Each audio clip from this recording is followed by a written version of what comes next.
Hi. To be honest, I never learned video editing, even semi-professionally. My knowledge of video tools is minimal as well. I barely know how to use VideoMax, and I'm not sure if it still exists. The videos I've always wanted to create would feature special effects, stunning transitions, and elements that are beyond what I can realistically achieve in real-life filming. So what I learned so far, there is no shortcuts. I either deep dive, wasting a lot of my time, a lot of probably also money for purchasing this kind of special effect libraries or creating this by myself with a blender and importing, exporting, and all that, very expensive tasks. In any case, I would have to learn very complex tool from the ground zero. Not an option. And this is when I stumbled across AI-generated video content, and that was absolutely life-changing for me. I started doing this recently, so I don't have that much experience, but what I understood really well for myself is that the outcomes I get are definitely compensating my efforts in learning those AI tools. And the financial side is not as depressive as if I would be working with the After Effects libraries. And yes, there is a trial version with some minimal amount of the credits you can begin with. You might be eventually forced into purchasing packages of the credits in order to continue generation. However, just using AI generating special effects comes out as much cheaper than if I would be buying After Effects tool from Adobe and on top a bunch of different libraries with the special effects. Step 1. Prepare the image. As I already mentioned above, I usually use Photoshop or Lightroom to enhance what image originally provides and increase the contrast, increase the saturation, the vibrance, and the definition of the elements in the image. Alternatively, you can even set up the whole new scene in Photoshop. You can put together things and elements which would not be possible for you to create in real life. And then those elements would be transformed into the video with the help of the AI tool and animated. By the way, Photoshop is also not the cheapest tool, and considering you might not be a frequent user, this can be an unreasonably expensive purchase in the long run. But say no more, I got you. You can have Photoshop and Lightroom for the price of one doner kebab per month. Instead of almost 27 euro per month for subscription, you can have complete Adobe Creative Cloud photography plan with Shoop for 7 euro. By combining cashback offers, Cyberport voucher, and discounts, you can reduce the cost by 20 euro per month. Just follow the simple steps I listed on my website, which I linked below in the video description, to get the deal. Alternatively, you can also generate a custom image directly in KLING AI or aiart AI by using as a reference your own photo, and on top of it, describing in a prompt what exactly you want to be done with this image in the AI tool. So then we have an input photo generated by one AI tool, which is generated based on the prompt generated in another AI tool, and then loaded in a third AI tool in order to create a video. Oh, and I almost forgot about the fourth AI tool, image refinement. The one which increases the sharpness, contrast, saturation, and resolution. I usually use OpenAI, though I've heard good things about it. Magnifique, not sure how to pronounce it. Also, OpenAI has at the start enough credits for initial experiments, so it's very convenient. Okay, time to create the actual animation. This phase is less predictable because AI often adds its own creative twist. So, be prepared to adapt and get ready for a little roller coaster. To do so, register at KLING AI. You will receive a small number of free credits to start creating. If you run out, you can always purchase additional credits or subscribe for better value. KLING AI offers standard, pro, and premier subscription plans. I would personally recommend starting small and scaling up as you gain confidence. Deeper in the process, the tool will offer you some kind of free credits or task to earn more credits. I have to admit that they managed to create the tool very engaging with a lot of gamification aspect, and it keeps you in the loop. Sometimes I had the strong feeling that I'm rather playing an online game than operate a working tool.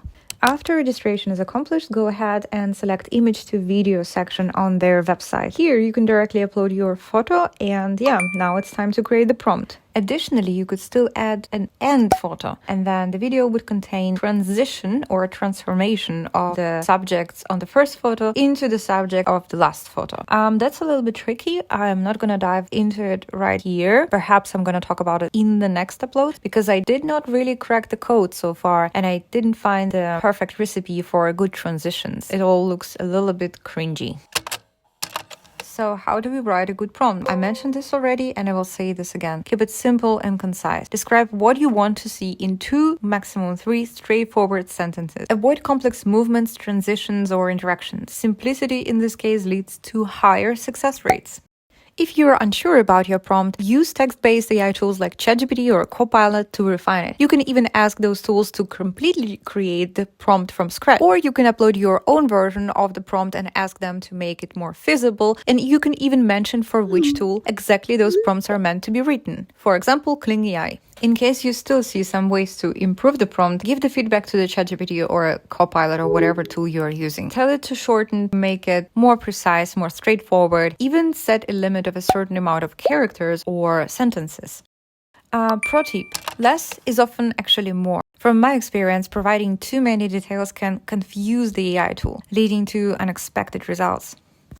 One more tip. The language you use for the prompt doesn't really matter much. You can write it in German, in English, in Russian, in Polish, in whatever language you want. It will understand you. KLING AI generates different outputs even with the same prompt, so switching languages will not significantly affect the results. The image is uploaded, the prompt is generated. Now it's time to adjust some parameters in case you want. So, important to say that the video will be generated regardless, but these settings allow a little bit more control of the output. First is motion brush. You can define areas of movement of certain areas and elements of the image. With the brushes, which are available in the motion brush and color-coded, you can create the areas of movement by defining the area. That's the first step. And second is going to the track and defining the direction where this area is supposed to be moving. If you are not happy with your path, you can correct it with the eraser tool. And you can also control the size of your brush. Plus, there is an auto segmentation where the KLING AI recognizes the certain areas where you want to move towards certain directions. And plus, on top, there is static area, which you defining the areas which shall not be moving into any directions and which keep still in the end result.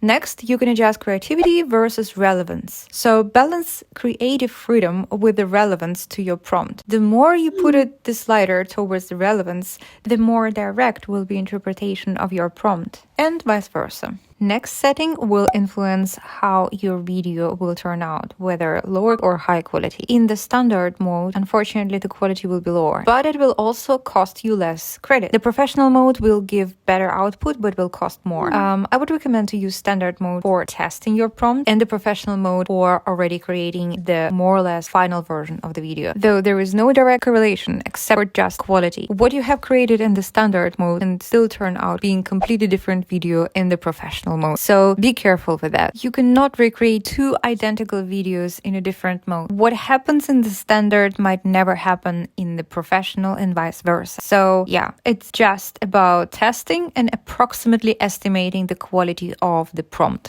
Duration of the final video. You can select 5 seconds or 10 seconds. For testing prompts in the beginning of the creation process, I would recommend using 5 seconds. If you are confident about your prompt, use 10 seconds for more content.